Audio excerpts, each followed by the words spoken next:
최근 손가락 이슈로 큰 화제가 된 그랑 콜레오스. 대규모 보이콧 운동이 벌어지며 사실상 매출 타격이 불가피한 상황인데요. 이런 상황임에도 불구하고 르노 코리아의 미온적인 대응이 많은 사람들의 빈축을 샀지. 맞습니다. 결국 개인의 혐오적 이슈와 기업의 리스크 관리 부재로 발생한 게 바로 이번 손가락 사태인데요. 그런데 이 사건과 경과를 보면서 단순하게 개인만의 문제를 넘어 지금 르노 코리아 상황은 향후 국내 자동차 시장을 180도 달라지게 할 수 있는 분기점이 될 수 있겠구나 생각이 들었습니다.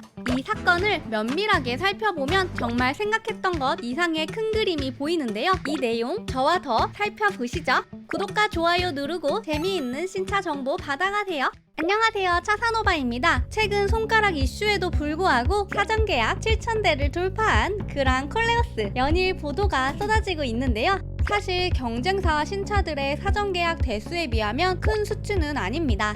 경쟁사 KGM의 토레스가 첫날 12,000대가 계약되었고 2주간 27,000대의 성과를 보이며 부활의 신호탄을 날렸죠. 사실상 그때 토레스가 있었기에 지금의 KGM이 있다고 말할 수 있지. 그랑 콜레오스는 국내에서 가장 많은 수요가 있는 중형 하이브리드 SUV인데다 출시 전 엄청난 관심을 받았던 것에 비교하면 7,000대는 뭔가 빠지는 모양새입니다. 사실상 손가락 사태와 르노 코리아의 대응으로 이런 결과가 초래되었는데요. 스테판 드블레즈 르노 코리아 사장이 향후 재발을 방지할 것이라고 이야기했음에도 후속 조치와 가정이 공개되지 않았기에 아직도 많은 사람들이 보이콧을 하고 있는 것인데요. 그런데 이 사건 어떻게 보면 르노 코리아의 입장에서는 크게 불편하지 않을 수도 있겠다라는 생각이 들었습니다. 그렇기 때문에 애매한 스탠스를 취한 것이고요. 그런데 왜 르노 코리아는 이 사태를 크게 생각하지 않았을까? 그 이유는 바로 지리 자동차와의 공생관계 때문인데요. 중국의 지리 자동차 말이야?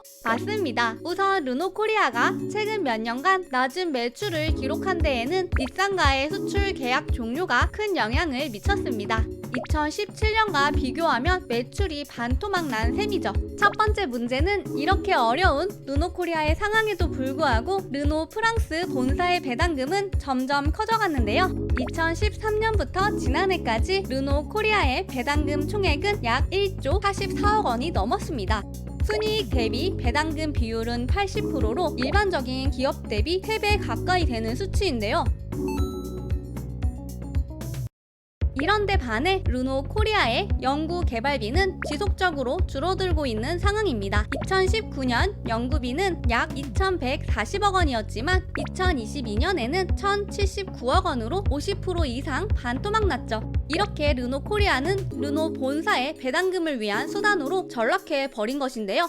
개발비도 줄어들고 신차 개발은 그럼 누가 하나? 여기서 신차를 대신 개발해줄 중국의 지리 자동차가 등장하게 됩니다. 중국의 지리 자동차는 2022년 르노 코리아 지분의 34.02%를 확보하며 2대 주주로 올라섰는데요. 현재 르노의 지분은 52.82%이고 삼성카드의 지분은 13.13%인 상황입니다. 회사에 대한 주도권은 르노 본사에게 있지만 아시아 생산 거점과 기술 개발에 대한 욕심은 있었기에 지리 자동차와의 공생관계는 시작되었습니다.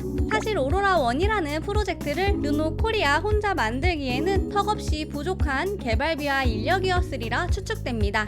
그렇기에 2대 주주인 지리 자동차의 플랫폼에 크게 의지한 게 이번에 출시된 그랑 콜레오스죠. 그랑 콜레오스는 지리 자동차와 볼보에 적용된 CMA 플랫폼을 기반으로 설계되었는데요. 제원과 디자인만 보면 르노 코리아에서 이런 차가 만들어졌다고? 라고 생각할 수 있을 정도이죠. 그간 르노 본사에서 밀고 있는 라팔이나 르노5와는 완전히 다른 느낌이죠.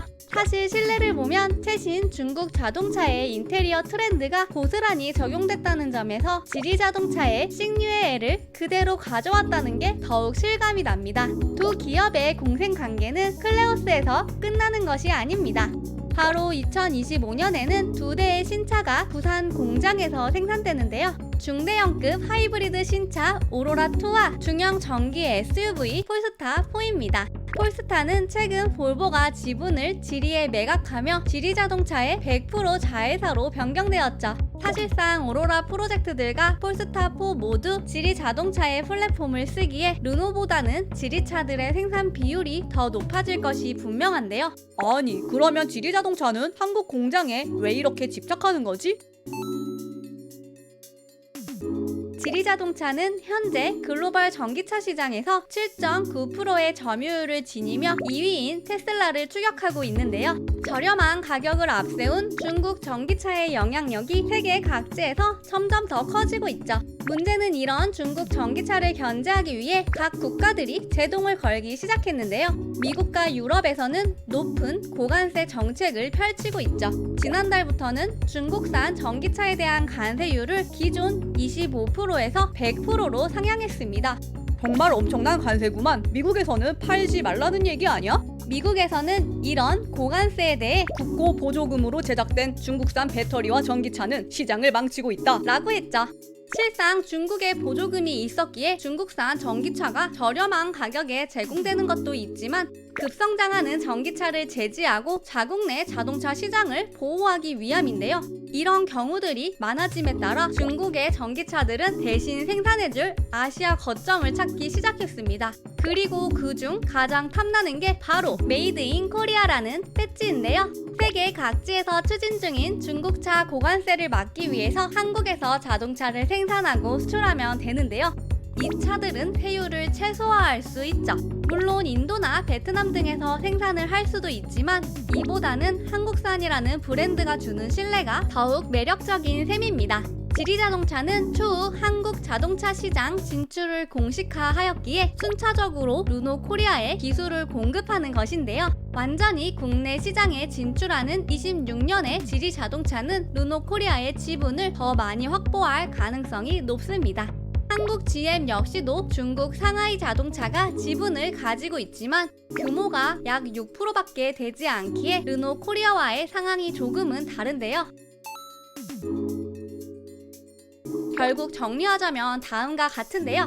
르노 프랑스 본사는 지속적으로 르노 코리아의 순이익 대비 배당금을 80% 비율로 책정, 시장 투자보다는 안정적인 수입원 및 아시아 영업망으로 생각 중이며 지리자동차는 르노 코리아를 미중 간 관세 전쟁의 돌파구로 생각하고 있는 상황에서 그러한 콜레오스가 출시된 것이죠. 그렇기에 손가락 사태에 미온적인 것은 어떻게 보면 당연한 상황입니다. 게다가 내수 시장보다는 수출 시장이 더 중요하기 때문이죠.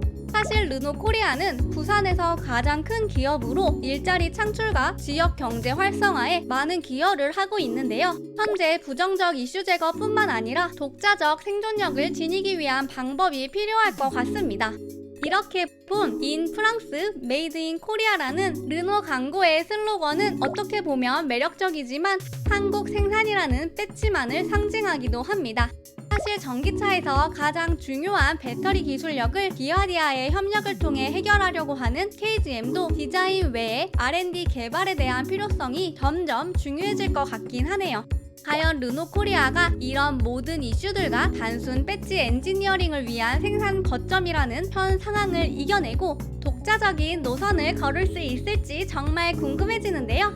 여러분의 생각은 어떠신가요? 댓글로 여러분의 의견 많이 남겨주세요. 오늘도 시청해주셔서 감사합니다.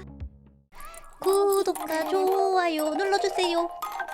신차 정보 차사노바 구독과 좋아요 눌러주세요. 신차 정보